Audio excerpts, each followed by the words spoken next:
So when we find a property for a client, I never trust what an agent says and says it's on a flood zone. That's okay. We still need to do our checks. When you start to look at certain different industries and you got more of the professional industries living in that pocket and higher incomes, of course, that can equal into a better quality tenant as well, because of course higher incomes means there's more affordability. So understanding that. Now, you don't want more than 40% of renters in a pocket, okay, when you're using microburbs, because as soon as you start to go past that. We believe every Australian deserves a right to own at the very least 5 investment properties. I'm Adrian Trimboli. And I'm Frank Ambezi, and welcome to the Invest in You podcast.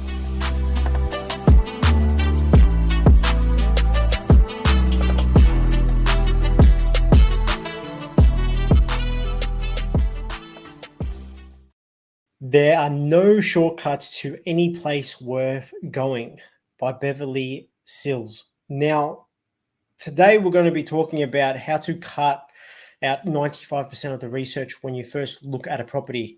Now, what I'm going to be talking about is not the research on how to pick a hotspot. Stay tuned. There's going to be another episode coming out, but this is talking about when you find a property, what are the first things you need to look out for, to kind of cut your search down to understand if it's a good property versus a bad property. Now, once again, there's no such thing as a shortcut. So the more checks you do, the more security you're going to have. And what I mean by security is you're going to be in a better position because you've done all the checks and you know that there's going to be no hidden mistakes unraveling themselves because you didn't do the due diligence. Okay. So without trying to cut this down too fine, I've tried to give 7 steps that you need to follow. And as an investor, you don't want to cut down on this. I see this over and over and over again with novice investors. I see investors that come to us, they come from other buyers agents, or they purchase the property themselves. And I look at the properties and I just have a quick deep dive, and there's things that are red flags. And some of these things can be a handful of things. But for instance, I had a client, they purchased the property actually in the same region that we've purchased in before, and they went for another buyer's agency, and that property there was sitting in a pocket where there was 65% of people in that area were renters. And so it was a bad pocket of that area. Now we've purchased property in this area, but those numbers there straight away, I was like, well, it's a bit of a red flag. We would never purchase a property with more than 40% of renters in a pocket, let alone the suburb. Of course, the suburb was about 66% of owner occupiers. But then when I look at the pocket, there was 65% of renters in that pocket, in that suburb. That there is how we, define or differentiate, certain properties, if they're good or bad, because of these certain metrics that we look at. So today I've got 7 steps that you need to follow when you find a property to determine if it's a good property versus bad property. Okay. And I might add in a couple of little sneaky extra tips there towards the end as well. So stay tuned, stay to the very end, and there's going to be plenty of value in this. So if you're someone that's starting out investing in property, you're learning about how to find good property versus bad properties, you're trying to understand how to quickly do a search and not waste too much time, and you need to move pretty quick. Okay, this is the podcast for you to learn and grow and take advantage of this. Okay, so if you're out there doing it yourself, beautiful, you're at the right place and you're going to learn something new. Now, let's get into it. Okay, now, first step, okay, that you want to be doing is you get a property presented to you by an agent, it's off market, whatever it may be. Okay, you want to check the street. Okay, and how you do this, if you're not living in that area or suburb and it's interstate, well, once again, you just use Google Maps. Just go down on the ground level, have a look what's going on. Have a look where the property is situated. Is it on a main road? Is it on a connecting road? Is it a thoroughfare? What are the neighbors like? And just make sure as well, this is a little sneak tip, sometimes Google Maps is updated to the 2023, 2022 version. Sometimes it's lagging to 2015 version. So sometimes it can be a bit misleading. So if you can't get the updated version, that's okay. Maybe you got to get someone on the ground. And I would suggest using a property manager that you're going to be working with in that area to give them the listing and see if they can do some of the heavy lifting for you. Okay, so firstly, okay, check out the street, see what's going on. Check if the neighbors are derelict. We've knocked back properties because the neighbors are derelicts and they had, all these cars at the front of their property. They're all like stripped. The lawns were very high, and it was just very off-putting. So we didn't buy a property in that street, and because the property was, only a couple of doors down from that property, and it wasn't looking good. So things like this is red flags. Maybe the property backs onto a freeway. You don't want to be purchasing a property because of a lot of road noise and things like this. So just get on Google Maps. It's pretty simple, pretty easy. It will save you a lot of time. You'll be surprised how many times you will buy a property and you might look at the photos and be like, this is amazing. Next second, you do a Google Map search and you see some red flags that, you probably shouldn't have purchased this property for a number of reasons. Okay. Tip number 2, check the level of renters.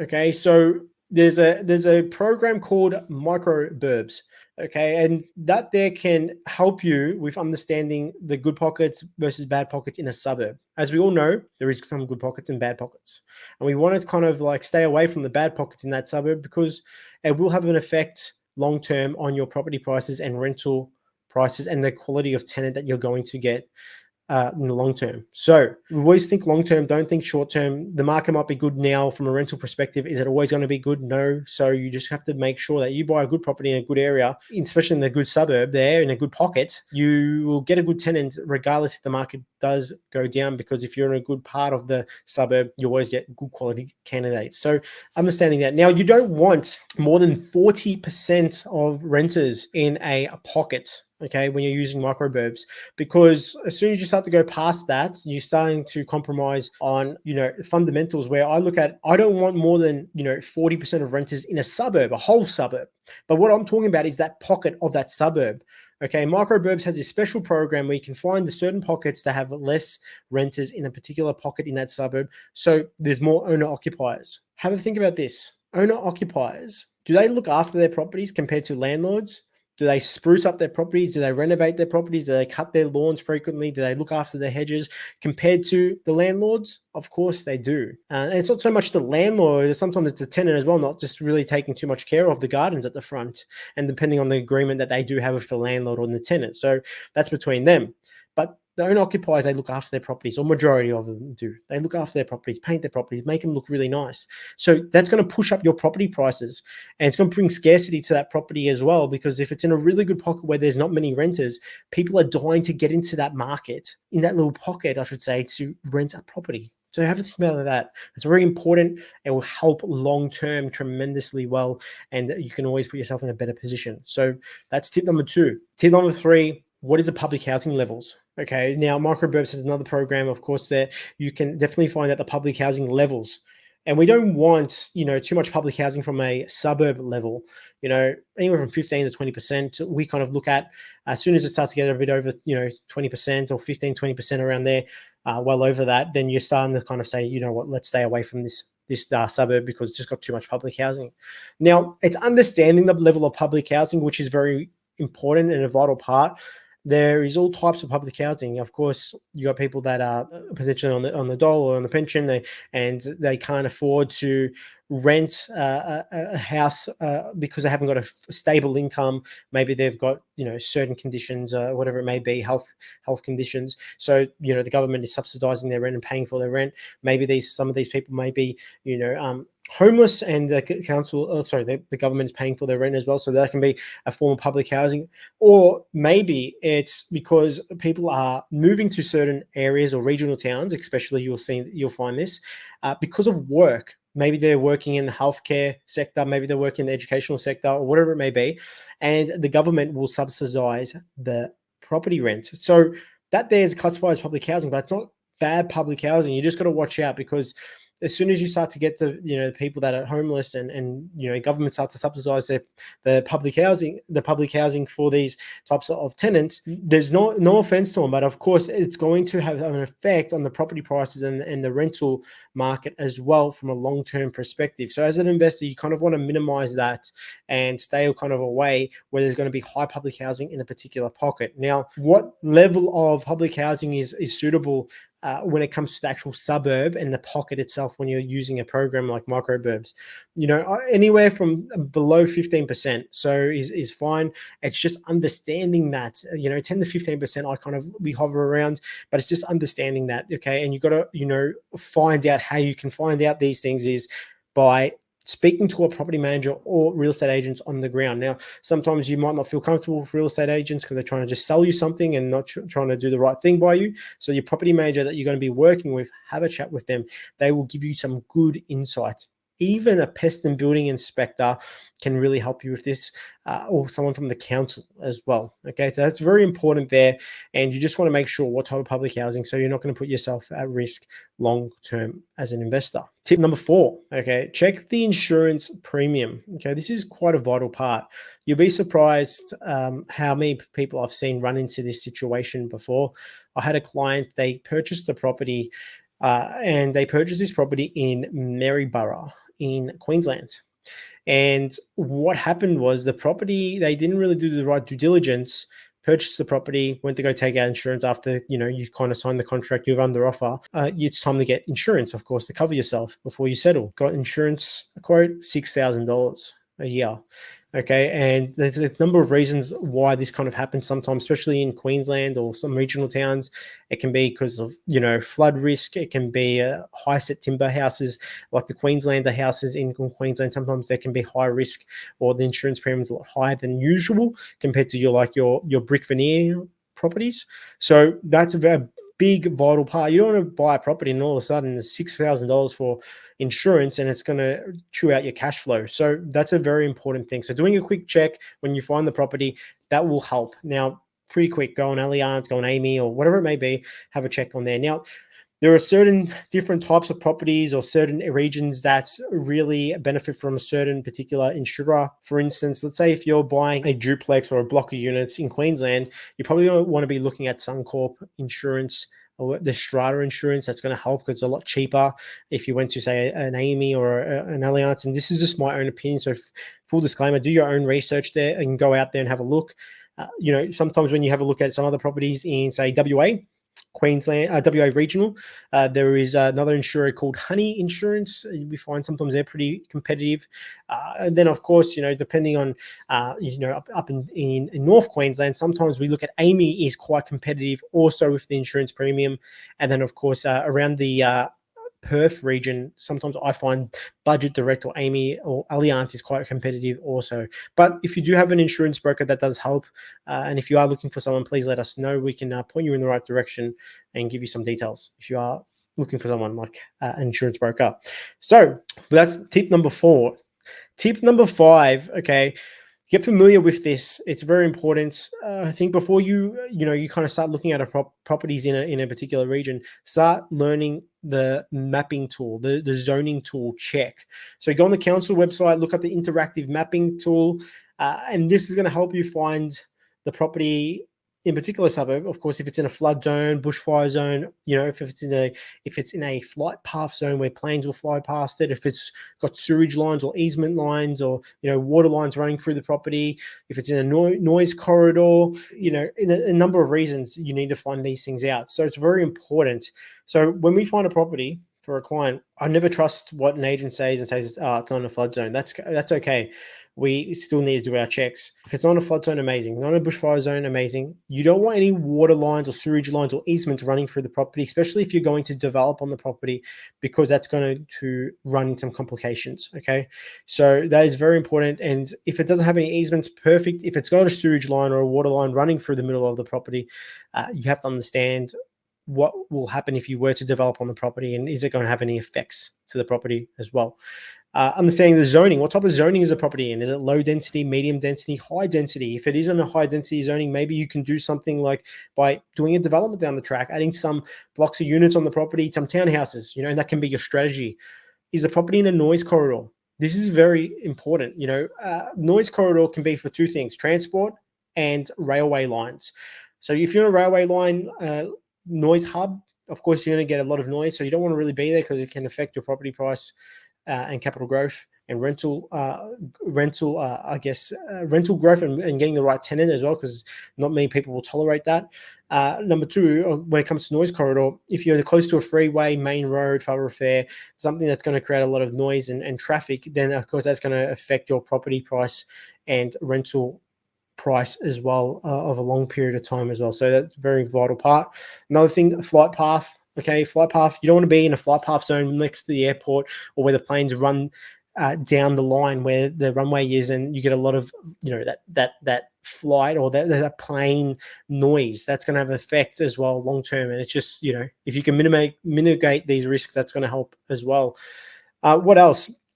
In some places there's a citric acid that can sulfate acids, I should say, sorry, where it affects the soil. So there's been some contamination in the soil, and what that does is, if you were to develop on that block of land, you might have to reinforce the foundations with some extra concrete or whatever it is. Maybe you have to dig the trenches a little bit deeper, whatever it may be, because of this reason as well, and reinforce the foundation. So that's a very important thing also. So go in there, do these checks. Once you get familiar with the zoning map or interactive mapping, I should say, it's very easy, very quick, very swift, and you can get this done within 5-10 minutes. Another thing to check, what type of people are living in the street. Okay, now once again, microburbs is another great tool for this. I always love using this program. Understanding the income levels. Okay, are these strong income levels in this particular pocket of that suburb? Okay, is it higher than the average in that suburb? Okay, the demographics of people, what type of working class people are they? Are they majority of professionals or managers living in this pocket, or is it tradies or technical workers, or is it a lot of teachers or salespeople living in this particular pocket? This is where we're kind of understanding the working class type of people. Now, there is nothing wrong, and I'm not discriminating any type of working class, but of course, when you start to look at certain different industries and you got more of the professional industries living in that pocket and higher incomes, of course, that can equal into a better quality tenant as well, because of course higher incomes means there's more affordability, and they can, as time goes on, the property prices will go up. Not just that, the rental prices will go up. The more the rent prices go up, just have to think about this, the better quality tenant you will get, of course, over a long period of time. The cheap properties that have really, really cheap rent, the properties haven't been looked after, and there's a lot of wear and tear on the property, and you haven't done any maintenance, or the previous owner hasn't done any maintenance, you're going to attract a poor quality tenant. So this is very important as well. So when I look at the street level, I'm looking at the demographics, I'm looking at the income levels, I'm looking at what type of jobs do they do, and what you can have a look at a broad range. So microburbs is pretty cool, from 0 all the way to 100K plus per annum that individuals will earn. So you can see what is the main majority of people living in that particular pocket. Now the last one is step number 7, is owned outright levels. So when I'm looking at that particular pocket, once again, I want to understand how many people own their houses in that particular pocket with no mortgage. The best property markets have a high owned outright level. Places like Byron Bay, places like Noosa, places like Portsea or Sorrento in Victoria, some of these places have high owned outright levels, meaning there's no mortgage on a property. If interest rates do go up, they do not have to sell the property. There's not many properties that do come on the market for sale, because a lot of people live in these properties or maybe it's a beach town that people have a lot of holiday homes, and they do not sell the properties in those homes, so the property prices skyrocket. I know Portsea and Sorrento in Victoria here, the owned outright levels around 80%, meaning that there's no mortgage on 80% of the housing in that suburb, the whole suburb. So, properties are very scarce, and they don't really go up for sale in these particular areas. Same with Noosa in certain pockets, same with Byron Bay and other particular locations across the country, Potts Point, etc.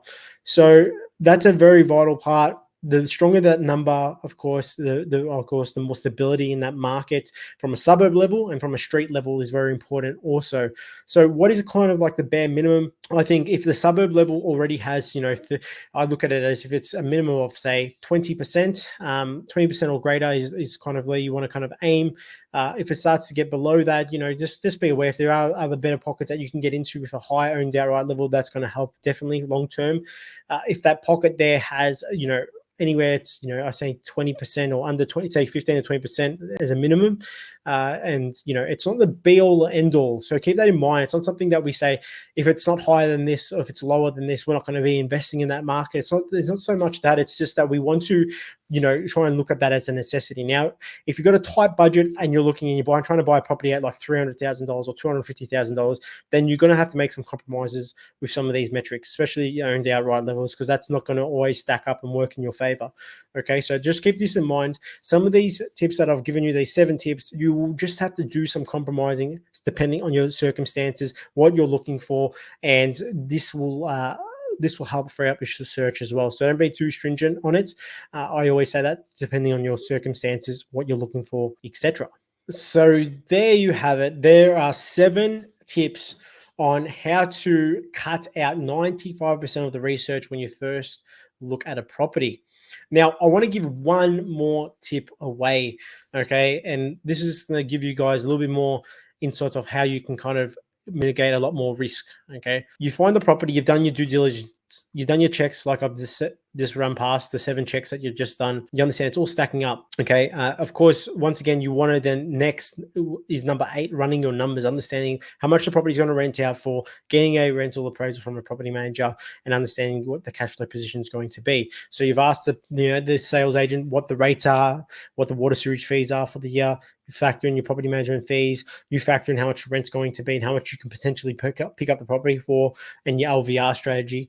Then you know how much it's costing you, or if it's putting in your pocket per year. So that's tip number 8. That's very important. Yeah. So without doing that, you're just not going to know what your numbers are going to be. Of course, you're factoring your insurance because you've done your premium checks. Okay. Last one, tip number 9. This is a secret, or a golden little nugget, I should say, is maybe it's something new to you, maybe it's not, but get an independent inspection. Like I said, I always work with property managers. I work with pest and building inspectors, or ex-pest and building inspectors or builders that, sometimes we give them a fee and they go out there and inspect the property, or I give them a lot of work from a pest and building perspective and they can go out there and inspect the property for me. So get them to go out there, especially a property manager. It's quite good because they know the leasing laws and what the property, the condition of the property, what it needs to be up to scratch with. So that's very important. So getting them to go out there, inspect the property, booking the time, get them to take photos, get them to do a video walkthrough, send that over to yourself, understand, what is good with the property, but what is not good, and what we need to do to the property, get it up to standard. This is very important. And you'll be surprised. You might do all the metrics and due diligence side of things and it stacks up. And then all of a sudden, they've gone through the property and they said, Frank, this property doesn't stack up. There's a lot of maintenance involved. There's a lot of cracking in the ceilings. It looks like there's, the hot water service is not working because there's no hot water at the property. X, Y, and Z. Now, when you start to hear about these things, sometimes it can be a blessing because you can negotiate on these things. But if you're someone that can't and you don't want to, because it's going to put you in a compromising position and you've got a tight budget, then okay, maybe you have to walk away from the property. But sometimes when I hear this, it's a music to my ears. The reason why we can start negotiating on the property quite hard. We can, when the pest and building comes through, we know there's a bunch of things that need to be replaced or repaired. And by law, depending on what state or region you're investing in or purchasing a property in, by law, the vendor will have to, or is obligated to repair some of these defects, especially if it's a structural defect. Okay.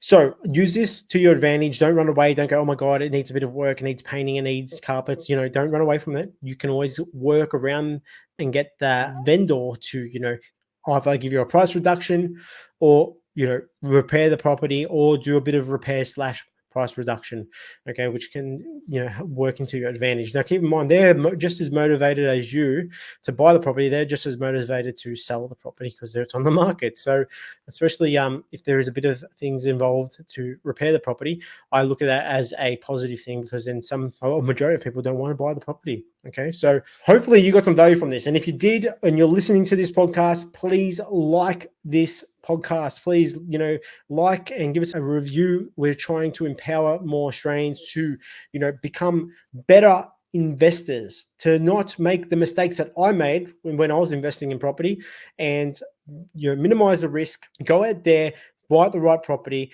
You've done all your checks, and you're not going to put yourself at risk long term, because property is a long term game. But as well, if you buy the wrong property, it's going to hold you back for a number of years. And I can talk from experience. I've purchased a bad properties, or two bad properties, and one of them's gone back in value. I can't even sell it because it won't cover the mortgage. Hasn't grown in value.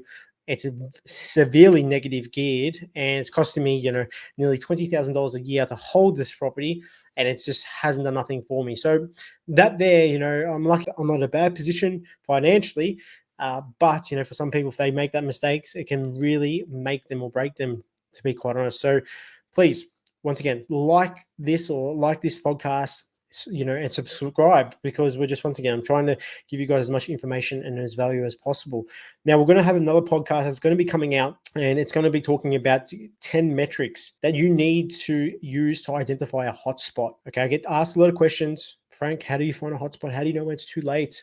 What are the key metrics you need to use, or and understand, so you can invest in the market? So I've created something.